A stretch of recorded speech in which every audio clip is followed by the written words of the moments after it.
I find myself interesting in this class. நான் 4 டேஸில் ப்ரொஃபஷ்னலாக சொல்லி தருவாங்களா இல்லையா டவுட்லேயே வந்தோம். எந்த ஒரு பேசிக் நாலேஜுமே இல்லாமல் தான் வந்து இங்கே ஜாயின் பண்ணியிருந்தோம். நான் ஒரு நெயில் ஆர்டிஸ்ட் இருக்க ரொம்ப ப்ரௌடாக ஃபீல் பண்ணுறேன். Hi everyone, I'm one of the students in Srini's nail class.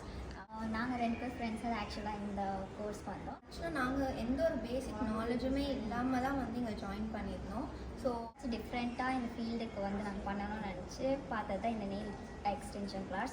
So full and full ஸ்ரீயாவில் என்னென்ன சொல்லி கொடுத்தாங்களோ அந்த டெக்னிக்ஸ் எல்லாமே ஃபாலோ பண்ணி நாங்கள் இந்த அளவுக்கு ஒரு அவுட்புட் இப்போ இந்த 4 டேஸ்லேயே நாங்கள் கொடுத்துருக்கோன்றது ரொம்ப பெரிய விஷயம் தான். என்னோடய ஃபர்ஸ்ட் ஒர்க்குக்கும் இன்றைக்கி நான் பண்ண போர்ட்ஃபோலியோ ஒர்க்குக்கும் இட்ஸ் வே டூ டிஃப்ரென்ஸ். அப்புறம் அவங்க டீச்சிங் பற்றி சொல்லணும்னா they were way too friendly, like அவ்வளோ அண்டர்ஸ்டாண்டபிளாக ரொம்ப க்ளீன் அண்ட் கிளியராக ரொம்ப டீச் பண்ணி ஸ்ட்ரேஞ்சர்ஸ் வேறு. அண்ட் 4 டேஸில் அந்த பாண்ட் க்ரியேட் ஆகுமா